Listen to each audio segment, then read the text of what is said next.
I'm Chris Boney, I'm an architect, and also part of the Keep Your Future group. And, my focus on Keep Your Future is quality of life. Initiatives and looking at ways that we can enhance the Keep Your Vision, really set the table to help to attract businesses and help to attract creative class individuals who want to come into our area, and to try and enhance what we already have to make it better. When I talk about value add and what that means to me, I look at a lot of what I do, the Keep Your Future stuff, the downtown advocacy, the design advocacy side of things, really through kind of three lenses simultaneously. First is authenticity, and are we doing things that help to accentuate and enhance the special quality of place that we have here? I've lived my whole life here, and I've got a lot of sentimental attachment to things, and I know a lot of history about the area and why it is like it is, and how we got here. Are we doing things that help to reinforce the good qualities that we have here and make those better? The second is generational opportunity, and Norquist touched on this a little bit in his talk, but Jane Jacobs speaks a lot about that in her works about this community development. And in order to create positive change, you have to create positive opportunity for future generations. This is goes back to sustainability and land development. That you want to design for the seventh generation. You want to think about your children's children. Are we doing things today that are going to benefit my children, my grandchildren, and all beyond there? And I think that we have an amazing history in the Cape Fear region of that, specifically economic development and opportunity. If you look at what the Committee 100 has done over the years and what our forebears kind of laid the groundwork for us to do at a time of great turmoil back in the late 50s, early 60s, when the railroad pulled out here. It's a history a lot of folks that move here don't realize or understand just the enormity of that effort at that time. It's remarkable that we are where we are, and it's because of a lot of people that fought forward a great deal. And the third thing is you've got to let people in the pocketbook. And I've talked a lot about this, and Dave's going to kick me because he's always here to tell the same story over and over again, or some variation of that. But, I went to Virginia for graduate school and CNR. But good story. Yeah, but Bill McGunn was the dean of architecture there, and he's a famous green architect. And he came in. We all want to hear about green architecture. How do you be green architect? Work on sustainability. And he opened up a seminar in this room full of kids that rapt attention. And he came in like an Armani suit and said, all you folks that think you want to be great green developers, which you really, green architects, y'all need to go to business school, you need to learn about making money, because that's the only thing that matters. And that's what I'm here to teach you about. You can do all the great things you want to do, but if you can teach someone how to make money being green, you're not going to get anything done. So you have to get people in the pocketbook and trick them into doing the right thing. So I think that economic development and community growth is really, and development activity is really the same thing. Somebody's got to make money doing it for us to be successful. Whether you like it or not, that's the truth. And that's what we have to find ways to help the private sector and others make money doing the right thing, and then we'll all be successful. I'm Dave Spetrino, and I'm the chairman this year of WDI, or Wilmington Downtown, but I'm also a person who builds and develops, and I'm really, if I could wake up and do one thing in the morning, it would be urban infill development. And I followed Norquist, and he really was very influencing on my career, especially when I met him almost 7-8 years ago now.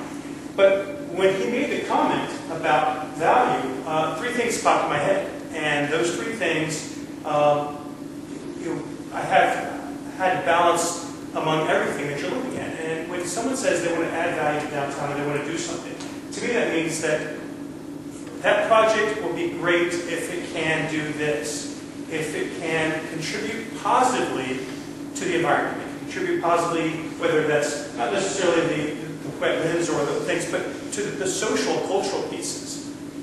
It's also a successful project if it can add to our tax base. That's something that I'm a big fan of. Is something, don't raise my taxes, earn more, do more. The third piece, though, is that project has to be profitable. It has to be profitable for that person who takes the risk. It has to be profitable for that person, whether it be that developer that takes the risk or that person that buys it and owns that. It has to have something there. So when I think of a project that adds value or that brings value, it's doing something very specific, and it's doing all those things well. It's making the place look better. It's adding to our tax base, and there's an economic benefit to the people that created it in the first place. Ian, how are we doing on time here? Well, let's see. Let me extrapolate forward here. We're loose. It's 10 to 7. What would be good? Would it be good to open it up at 7:15 or 7:20 or something? Let's go out more, maybe one more something round. That's great. We've got a lot of different lenses that people are looking through. And there's at least, I think, some consensus on the nested triple bottom line that we're all trying to look at adding value ultimately to the quality of life through preservation of the regional ecology and through a robust culture and profitable enterprise. So let's get to the conflicts. Where's the tension in the goals? Where do you see the impediments or the obstacles in trying to deliver a high quality life, Chris, through the transportation system? Now, transportation system fundamentally is to connect people with each other, transport goods and people. So regarding the settlement patterns and where we are now, the way we've arranged ourselves in the landscape and transplanted human culture onto a natural system. And now we're asking you to move us all around and connect us to where we need to go to work and hang out and go to a bar, go to school, whatever it is, go back to the bar and school. Where's the tension, where's the conflict or the challenges for you in where we are right now, and in order to implement John's advice, what do you do incrementally to get there?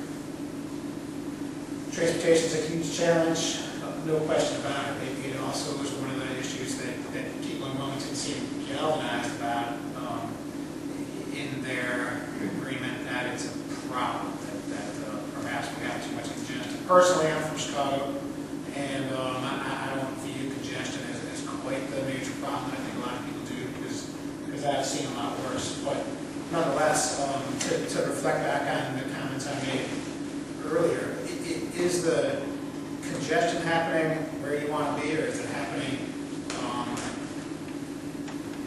because you're trying to get somewhere else? And if it's because you're trying to get somewhere else, then it's a problem that you can build a road to fix, and add more lanes, and do something like that. But if it's a problem where you want to be, then it's a good problem. You need to embrace that problem. You need to continue to promote the kind of development that's caused the problem in the first place. People are coming to a place where they like to be there, so build more of what they like. Help them move around the areas that they want to be in. You can do that through providing transit services. Transit services also work great to get people from one of those areas that they want to be to perhaps another area they want to be. Parking is a big issue, and I learned a lot from Norquist. Norquist talked a lot about how their season park, one of the illustrations that Ian showed beforehand showed a shopping center, and it was just pavement for miles and miles. There was a mall in the middle with parking lot, endless parking lot, and that's exactly what we want to get away from. We want to create that community where people are engaged in what they're doing. Every minute they're moving about with their community to the places they want to go, and they're enjoying the place that they can get to with the infrastructure that we got. So how are we going to tackle that problem? It's promoting the urban form. It's talking about connectivity. It's trying to duplicate on the upper right drawing and the upper left side of that drawing. It's trying to connect, trying to create grid networks that are fairly closely linked to where people want to go. The grid network downtown.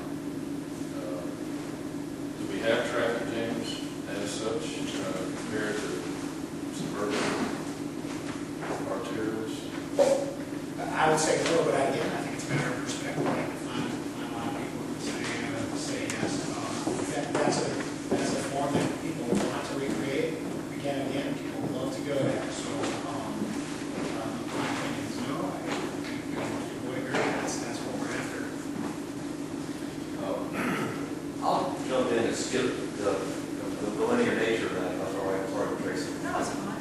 I tell you what, and why don't we do that from here on out till you call? Let's go ahead and do that. Jump in anytime anybody. Well, just to tag on what Chris said, and that's a great slide there to touch on some of the things that public entities do. And I agree with Chris, and I think that transportation is such a key effort, or a key ingredient to what we do and how our quality of life and our business economy live. I think that it speaks to the role of public involvement in private enterprise. And a lot has been said recently, politically and otherwise, about private investment, private dollars, and what the role of the public should be in these things.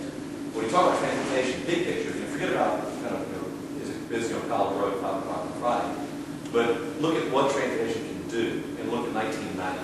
And that, there's a few seminal years in Wilmington's history. One was 1961, whatever it was, coastline meant. Another was 1990 when I-40 opened. And it was like somebody opened a fire hose into this area. If you look at Wilmington in 1987, and I'm going to get my numbers a little bit wrong, but the population of Wilmington in 1987 was about 48,000 people. The population of Wilmington in 1957 was about 45,000 people. I mean, there was very little growth over those years, if you look at the 30 years. And of course, we've seen what's happened since then. I'm not sure what the population would be today without annexation, that's one other topic, but it's much larger. The growth that's come because of I-40 has been a huge advantage. So, what does that mean to us? And again, it speaks to me to the role of public investment in private, in helping to promote private investment. And if it weren't for I-40, we wouldn't be where we are today as the Cape Fear region. So, the public has a role in promoting, creating a framework for success for private industry to step in and take over. And that's what I think we need to, we get lost in a lot of minutia about is the public taking over from a certain private sector and so forth. But I think on that grid is a very good example. Does it add value? Does it create that framework for private industry to step in and be successful? Transportation can do that. Land use and zoning, a whole discussion about that, and Kay and Chris are very active in that. Creating zoning districts and land use patterns that help to allow people to be successful in what they do. Infrastructure is another key one.